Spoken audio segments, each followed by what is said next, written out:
Hi, I'm AnewZ and you're watching AnewZ live from Baku. Here are the headlines. Israeli Security Cabinet discusses Lebanon ceasefire proposal. Trump vows to hit China, Mexico and Canada with tariffs on day one in office. French farmers take to the streets of Strasbourg protesting the Mercosur trade deal. Thank you for tuning in. Israeli Security Cabinet in Tel Aviv is discussing a US and France brokered 60-day ceasefire deal with Hezbollah. Local media reports that under the proposal, Israeli soldiers would withdraw from Lebanon and Hezbollah would withdraw its fighters and weapons south of the Litani River, some 30 kilometers from Lebanon's border with Israel. Hezbollah fighters in the area would be replaced by troops from the Lebanese army. Meanwhile, Lebanese authorities reported that at least 31 people were killed by Israeli strikes yesterday, while Tel Aviv says at least 10 rockets were fired at northern Israel from Lebanon. The United Nations Relief and Works Agency warns of potential flood risks that could endanger 500,000 people in the Gaza Strip. As winter approaches, the humanitarian crisis in the enclave is expected to worsen. In a social media post, the UN Relief and Works Agency stated that the recent rains have already caused immense hardships for Gazans. The agency warned that the situation is likely to worsen with every drop of rain, every bomb and every strike. Speaking to the Financial Times on Monday, the agency's spokeswoman Louise Waterreach explained that frequent winter rainfall will lead to sewage accumulation in low-lying areas, further burdening Palestinians due to the damage to Gaza's infrastructure. Waterreach also cautioned that cold weather could exacerbate health issues for malnourished populations if Israel continues to restrict the entry of humanitarian aid. US President-elect Donald Trump says he will hit China, Mexico and Canada with new tariffs on day one of his presidency. He claims it's an effort to force them to crack down on illegal immigration and drug smuggling into the United States. Trump said on his Truth Social platform that he will sign an executive order imposing a 25% tariff on all goods coming from Mexico and Canada, adding that an additional 10% tariff will be levied on China until Beijing blocks smuggling of the opioid fentanyl from the country. In response, China says that neither them nor the United States will win a trade war. The Chinese embassy in Washington says China's taken steps to combat drug trafficking after an agreement was reached last year between President Joe Biden and Chinese President Xi Jinping. Meanwhile, the German economy minister Robert Habeck is calling for a united strategic response from the European Union to Trump's planned tariffs on China, Mexico and Canada.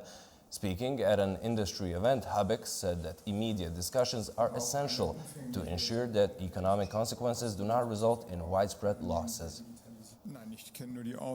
All I know are Donald Trump's statements during his election campaign, and I therefore do not want to speculate how things will proceed.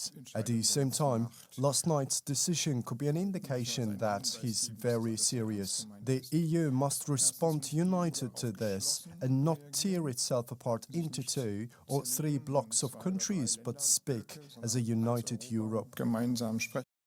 French farmers have taken to the streets of Strasbourg protesting the Mercosur trade deal as the European Parliament was holding a plenary session amid high tensions over the future of European farming. In Strasbourg, around 30 tractors were blocked by police as they approached the EU Parliament. French farmers were protesting against the Mercosur trade deal as Parliament held a plenary session. Signs reading Mercosur equals the death of agriculture were held, highlighting their concerns that South American imports could harm the farming industry. The trade deal would be with Brazil, Argentina, Paraguay, Uruguay and Bolivia, and is still awaiting approval. It would mean more agricultural imports from Mercosur countries into Europe, while increasing EU exports such as wine and cheese. Farmers are fearful it will undercut European standards and prices. As lawmakers prepare for key debates on farming, farmers vow to keep fighting to protect their livelihoods and the agricultural industry. Over in Bangladesh, the arrest of a prominent Hindu leader sparked protests in multiple cities. Police used tear gas to disperse crowds, while neighboring India expressed concern over the treatment of Hindus and minorities. Chinmoy Krishna Das, a Hindu leader connected to the International Society for Krishna Consciousness, was arrested at Dhaka airport on charges of sedition. His arrest came after leading a rally in Chittagong, where he was accused of disrespecting the national flag. This sparked widespread protest in Dhaka and Chittagong, leading to violent clashes with police. In one incident, over 2,000 people surrounded a police van, blocking it for hours as they demanded Das release. Police responded by firing tear gas to disperse the crowds, injuring at least one officer. Meanwhile, footage showed injured individuals being assisted by others amid the chaos. The Indian government condemned the arrest, calling it an unjust action against the religious leader peacefully advocating for his community. Global talks on plastic pollution are underway in Busan, South Korea, as delegates of the UN's Intergovernmental Negotiating Committee make an effort to produce a legally binding deal on gradual phasing out of plastics. The new agreement covers the entire life cycle of plastics, focusing particularly on the resolution of single-use and short-term plastics, waste management, and the gradual phasing out of plastic. An agreement that addresses the life cycle of plastics, tackling single-use and short-lived plastics, waste management, and measures to phase out plastic and promote alternative materials. That provides concrete solutions for all countries to access technologies and improve land and marine environments. This approach takes into account the most vulnerable groups.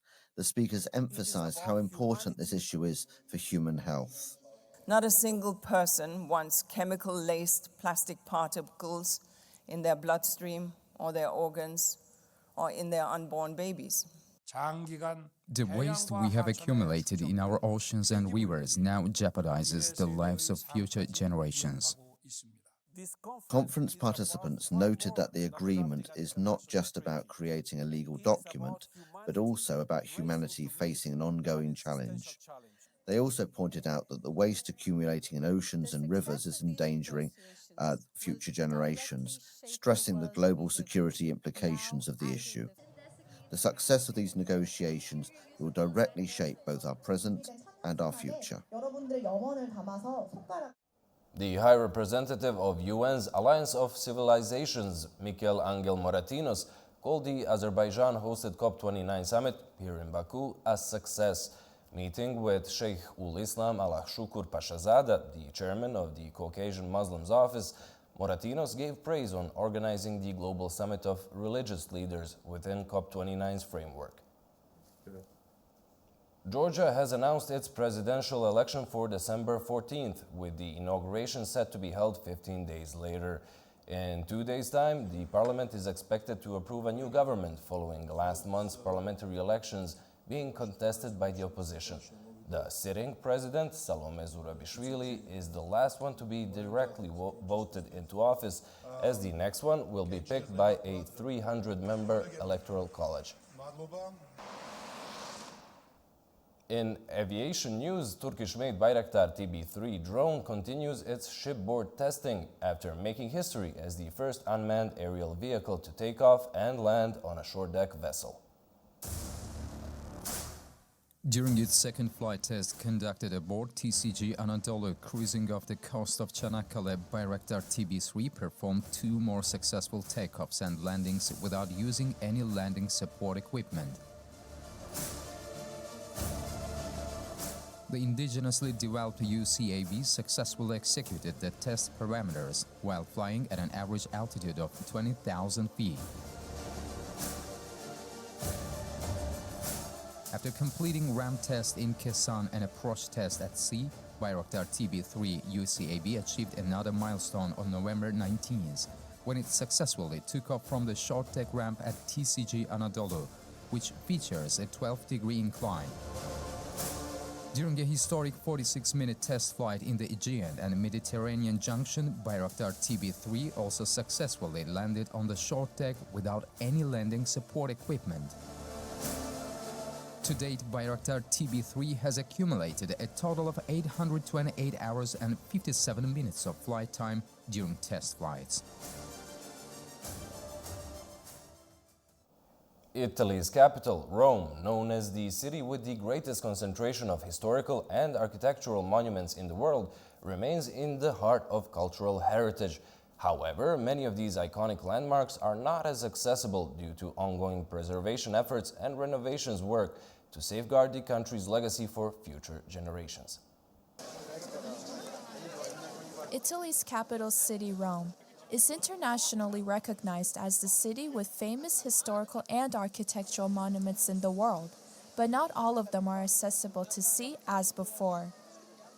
This year, Rome is facing many renovation plans with streets and the city squares affected by construction work. Ertuğ Rehber says it's been challenging as a tourist guide in the capital city. It is, you can find also some nice... I think the key point is the works should finish as soon as possible so the tourists will, and it will worth it because these are, we're in front of the most famous fountain of the world, so the works should finish as soon as possible.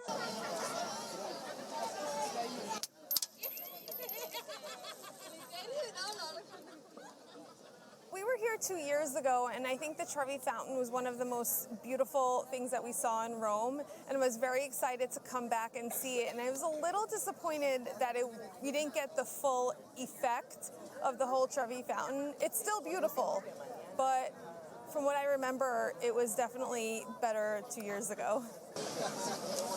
One of the important monuments under maintenance is the Roma-era Pantheon, Baroque Navona Square, and the cinematographic Trevi Fountain, a symbol of the Italian Dolce Vita. In 2023, more than 23 million people visited Rome, and as 2025 approaches, even more visitors await as it will be the beginning of the Holy Year. That's all from us for now. Thank you and keep watching AnewZ.